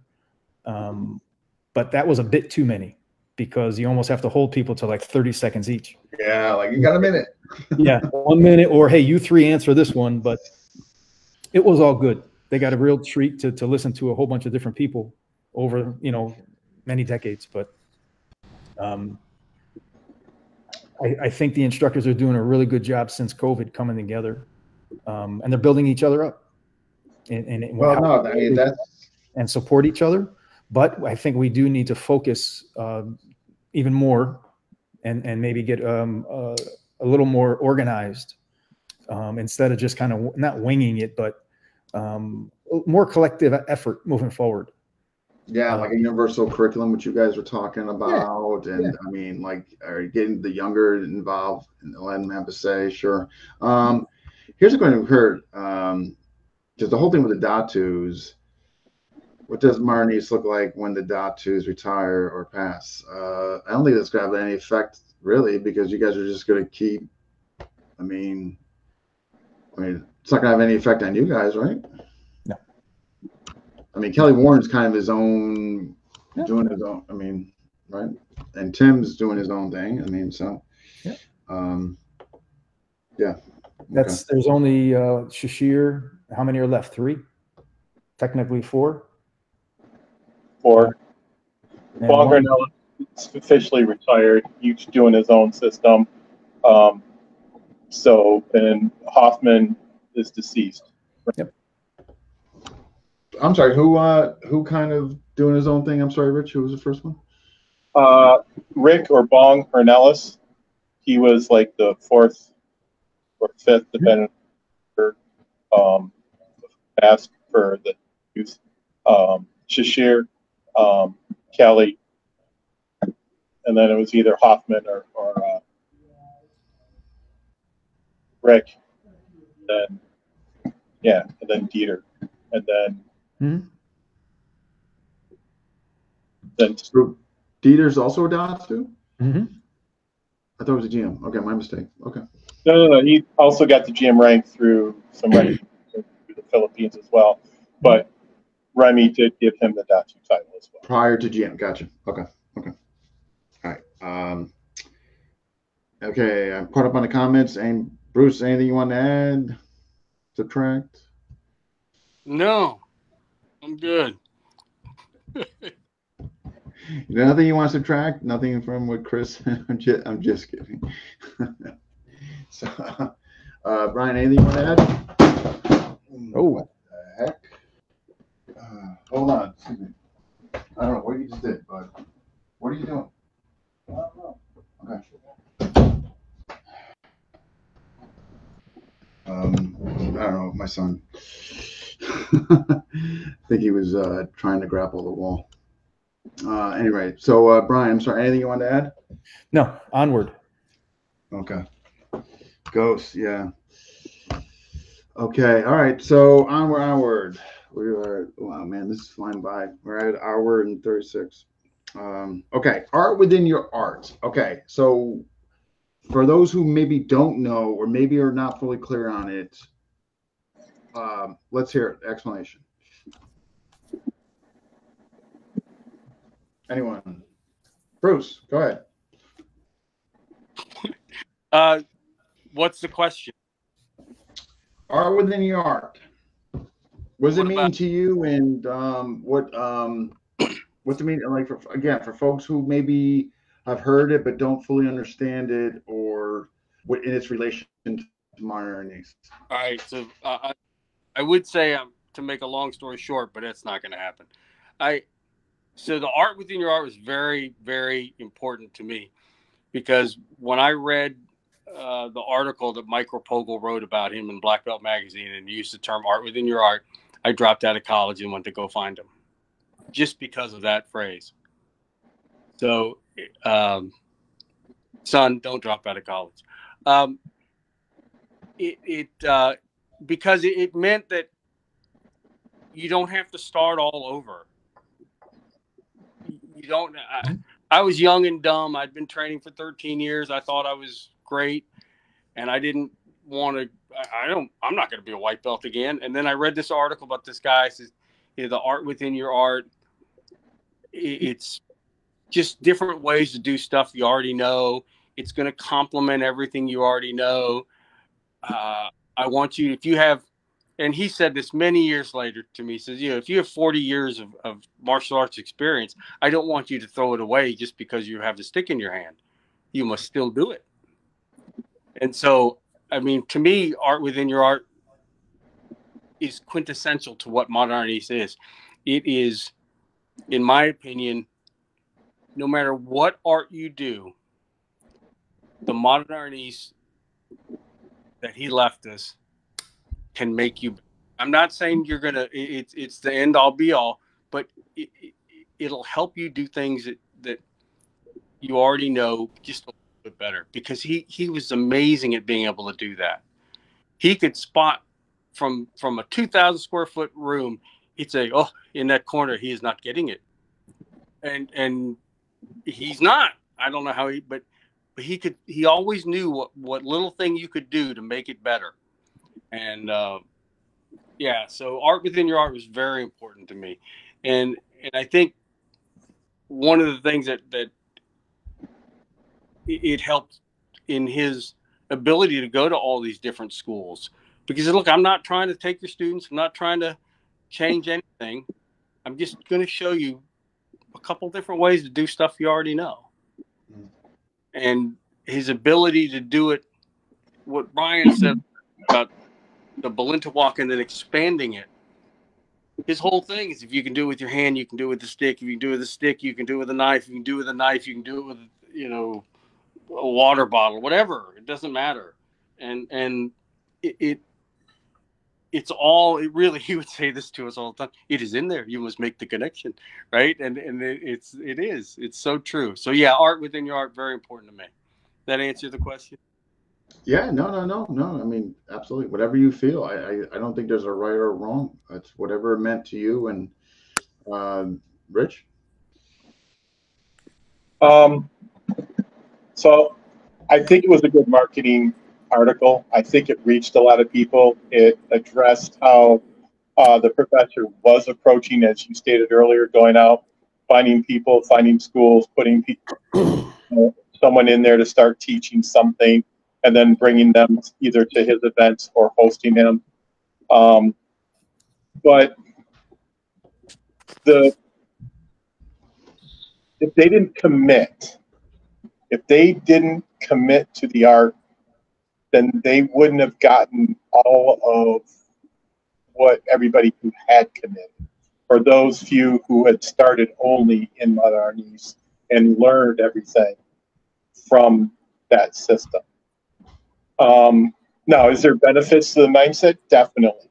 I've worked with some blind people, and we were able to get them to use some of the motions that they do in sensitivity for improving their self-defense when people touch them. I had one guy reach out to me who trained him for years, who had a TBI, traumatic brain injury, and he was afraid eventually he would not be able to carry his firearm for safety. So he wanted to know how to use improvised weapons or a knife or whatever. And so when I realized he was having a hard time with his short-term memory, I said, okay, let's look at your karate. Let's look at this was hardcore karate from the 60s, the judo karate schools of America out of the Detroit area. So it's full contact, all the way up to the late 70s. His first couple of years was nothing but getting beat up because he was the only white kid there. And then he realized his training didn't start until he was like 2 years in, because he was just the guy who got beat up all the time. But when I worked with him, he was able to see his motions. And I say, no, what I want you to do is smooth that out. Don't make it hard. Make it soft. Yeah, okay, that's how you kind of like spar. Yes, all right. Now do it this way. So you take a hard path that's already trained in his long-term memory, and you start to branch off and you create a new one. But you've based it off of the hard branch that's already there in their muscle memory. So Bruce was saying, you're not starting all over and creating a new path by itself. You're starting from the different point and moving forward. But the problem is that a black belt from the art within your art who didn't commit may not have all the techniques and all of the exposure that from those who did commit, who went to more sit schools, more camps, more seminars. So I think it was a good marketing ploy. And long term, I think he wanted it to roll back around and pull it back in for quality control once he had them hooked. But I don't think everybody stayed hooked. And therefore, there were some who continued teaching it on the side, show up 10 years later, 20 years later, and their levels just weren't there. Like they'd show up and say, hey, I'm looking for a test to me or someone else in the Detroit area. And you go, yeah, okay. Well, then they don't even meet your brown belt standards, right? So it's, and when they see it by watching your classes, then they get frustrated with what they have. So I don't think it was a bad idea. I just think that there's pros and cons to the idea. And the cons you need to have a plan to address eventually. So I hear your pros and cons. I mean, the marketing and that. I mean, do you think, dare I say, like pitfalls, was indirectly, not with intention, kind of shortcuts for the student, not taking the art by itself? I don't want to misquote you, and I certainly don't want to misconstrue. So they might have done something in a full front walking stance with a block, right? So if they're working on that stance, whereas Remy wouldn't have been in that long term, he would move into it and transition out. So if he was holding the bag for you for kicks, yeah, he'd fall back into that stance, absorb that energy, and then come back out of it. But So it may not look like how other Filipino systems were training or how other modernist people were training, in my opinion. Okay. So is it like going back before where there were some folks that maybe didn't see him quite often and depending on like we talked about earlier what they got and they didn't get, is that kind of, can it be used as a default system? Well, the art within the art, so I could just do whatever. And I'm not saying this happening. I'm just I'm playing devil's advocate. Is that possible or is that actually happening? I think it has happened because I've seen it a few times with people who trained for a while, stopped showing up, late 80s, early 90s, may have had some rank, teach certificate, high brown, black belt, whatever the case may be. And they show up later and they go, yeah, I'm looking to get back into this because the Taekwondo or Tang Soo Do is too hard for me. My knees are bothering me, and I want something that I can do as an older person a little bit easier. And then they realize, like I said, their skill set doesn't line up with what other people of that rank would normally have. And it becomes frustrating for them a lot of times. Brian, what say you? Professor said certain phrases over and over and over again. One of them was, "It is all the same." While he was alive, I thought he was referring to all the connecting points within modern Arnis. Since he's passed, I'm now realizing many years now, he meant all martial arts. And Dan, I'm assuming it's GM Dan Lohman, he made a comment. It said, martial arts are all based on the same similar concepts. Professor helped them understand those similarities. And that ties directly into what we're talking about here. This Gerald Carter, same thing. You take modern Arnis, your own art, and blend it with one another. To Bruce's point, it can greatly enhance anyone's current art. And by doing so, it makes your own. And it makes you better. There's a story with Grandmaster Ed Parker from American Kempo about two lines, one line just longer than the other. And should you be forcing the student to draw a new line, or should you be taking their current line and extending it because they're already in their element? So Professor comes in and wants you to add what he's doing because he wanted this thing to spread like wildfire. And if you stayed in it long enough, and what I'm getting from what Rich was saying, and he's absolutely right, if you stayed in it long enough and you started to understand not just modern Arnis, but the affect it was having, you would definitely and tremendously benefit from it in what you were already doing. I can definitely see that. I think you hit the nail on the head there. It was hot glue and long enough. You know, I'll never forget one of my guys was starting to study under a very high-level Chen style Tai Chi master in Middletown, in second floor Main Street, Middletown, in some old building. And he said, "You got to come see this guy." And this guy was no joke. He was in his 60s, about 5'8", thick Chinaman, didn't speak a lick of English. And I'm watching him do the 24 form. And I'm like, holy Jesus, there's all kinds of Arnis in there.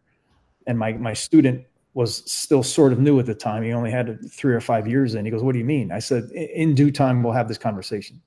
10 years later, he came back to me and he goes, "Oh my God, I'm starting to see the connections in the 24 form between modern Arnis and Tai Chi." It just took time for him to see that. So yes, in one sense, it was a marketing strategy, the art within your art. But if you stayed in it long enough and had enough consistency with him,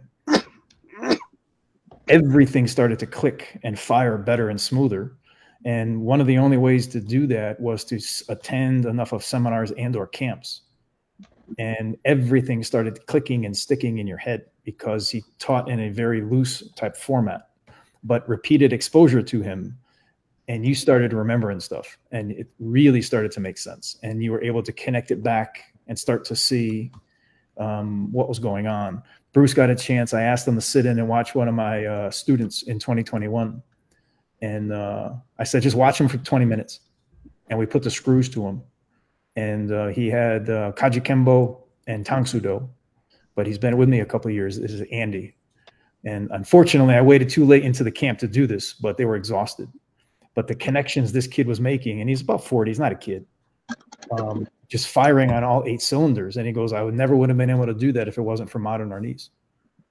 And he's been at it long enough now where it's helping him glue all these different pieces together. So he's not only learning modern Arnis, but he's greatly enhancing what he's already doing. So it really depends on how much time and effort you put in. I named my work, which I combined with my Tai Chi and my Arnis and my Kempo and my boxing and my tactical. It's just a tribute to the professor. I call it the art within your art, because I've learned so much about all these 4 or 5 different pieces. It was because of him. And just keep going at it and learning and putting your time in. And it really started to make everything else more clear. And I said, the least I can do is I don't need my own name or my own, name in big lights or something like that. Give them credit where it's due, but it was a multifaceted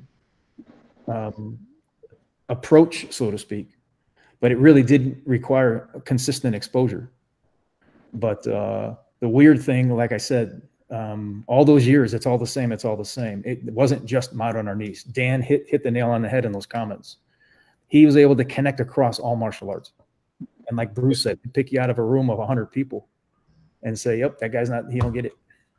Then he would dispatch one of us over there to work with them or help him get it. But amazing approach. Truly. No. I see all your points. I really do. Yeah. I do. I see where it was definitely in marketing, and obviously it worked. Nobody can deny that. Yeah.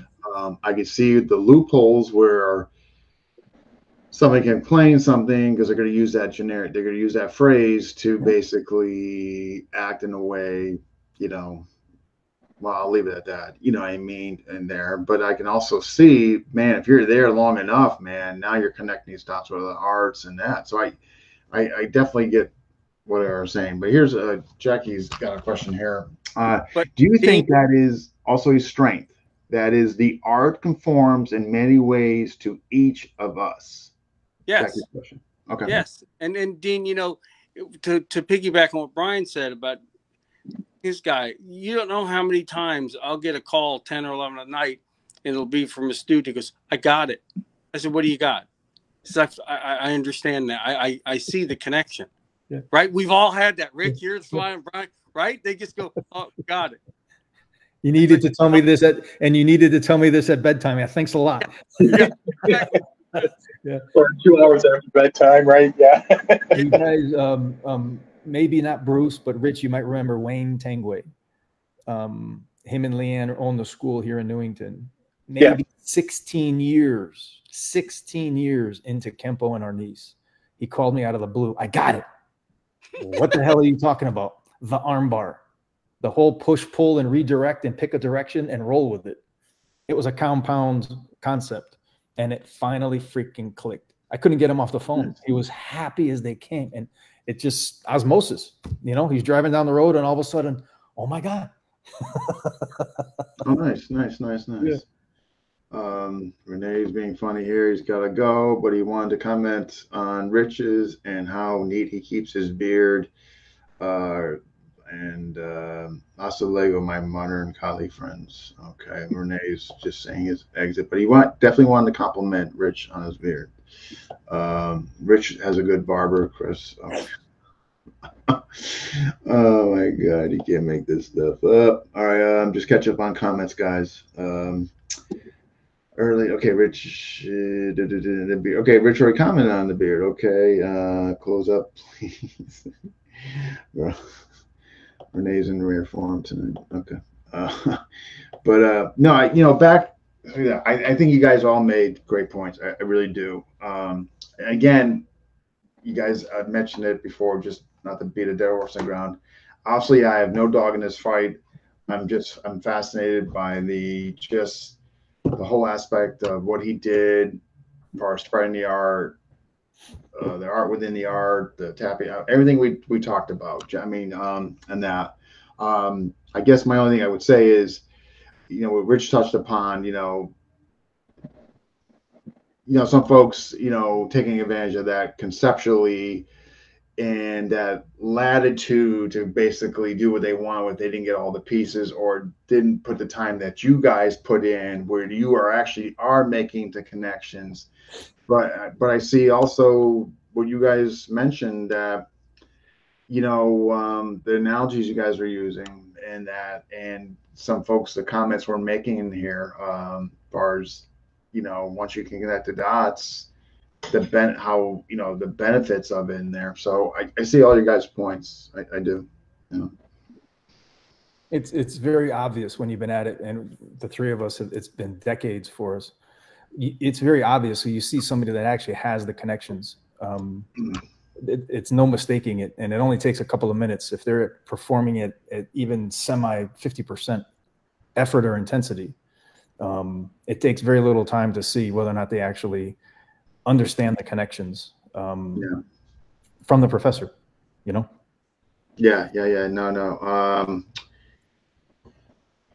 I'm just trying to make sure I'm catching up. And that is so true. When a student calls me after a real world fight, you guys are on point. Brent.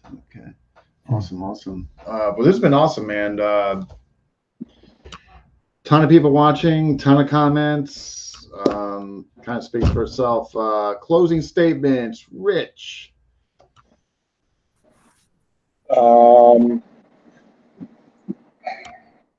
As with everything, mileage will vary. Things will be different between people. You need to understand that.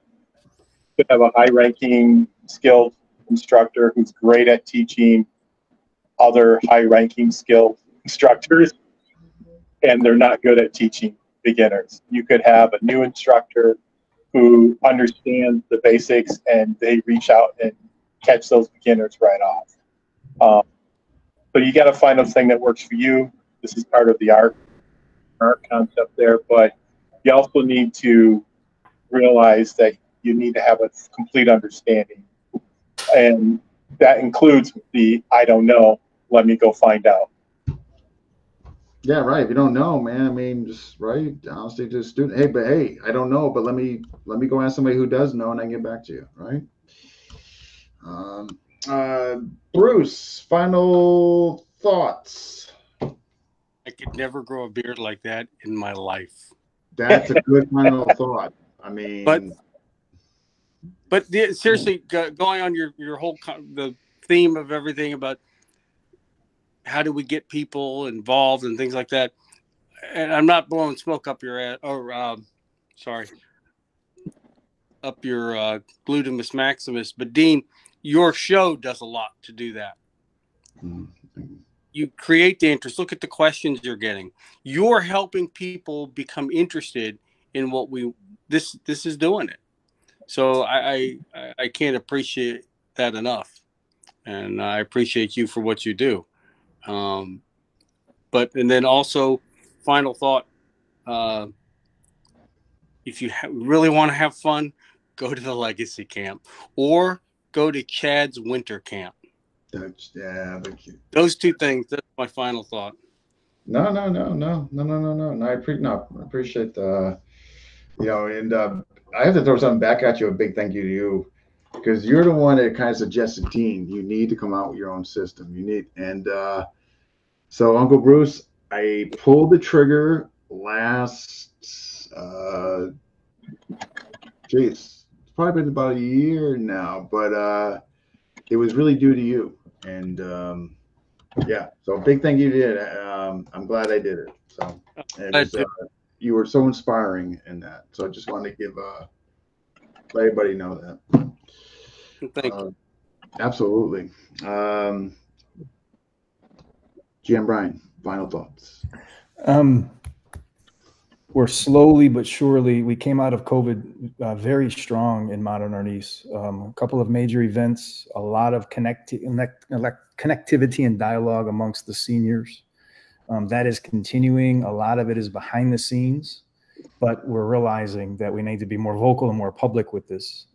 Again, one of the efforts was the roundtable. And again, it's such a pleasure working with these folks, because we've been at it for so long, and we're working together to honor the man's wishes. So lots of good things are happening, but I think it's very important at this point to start slowly shining a brighter light on what we're doing, because there are a lot of good things happening. We're just kind of a little quiet about it. But between the Legacy Camp every other year, the FMA Festival in the off years in the Philippines, there's 2 major events that are very well attended. Many of the top tier are present at those events. Plus, there's just an ongoing calendar. Bruce and Chad have something coming up very soon. Bram's 71st, I think, it doesn't matter what number it is. The birthday bash is this month on the West Coast. Dan's putting something together. I'm going to go back out there with Dan and Kelly to do another Lacan Sampu seminar later this year. Lots of good things coming, but we're slowly becoming more vocal and more public with it. So hopefully that will help everyone see just how much activity there is, instead of waiting for that Facebook flyer or that website announcement. Yeah. I mean, there's so much good stuff coming on. Me and Ray something in Orlando. Yep. I mean, there's just. And Chad's got 2 or 3 or 4 camps a year. He don't stop, and all the multiple instructor events that he goes to or hosts. You know, so slowly but surely we're getting the word out better. Not just doing it, we're realizing it needs to be more public. So good things are coming. They are. Well, that's good. I mean, I hope. And we appreciate your time and giving us a chance to get on here and talk about it. Anytime you guys want to come on, it's you know, I have to. You know, everybody gets an opportunity unless you're just freaking toxic. I mean, but assuming, you know,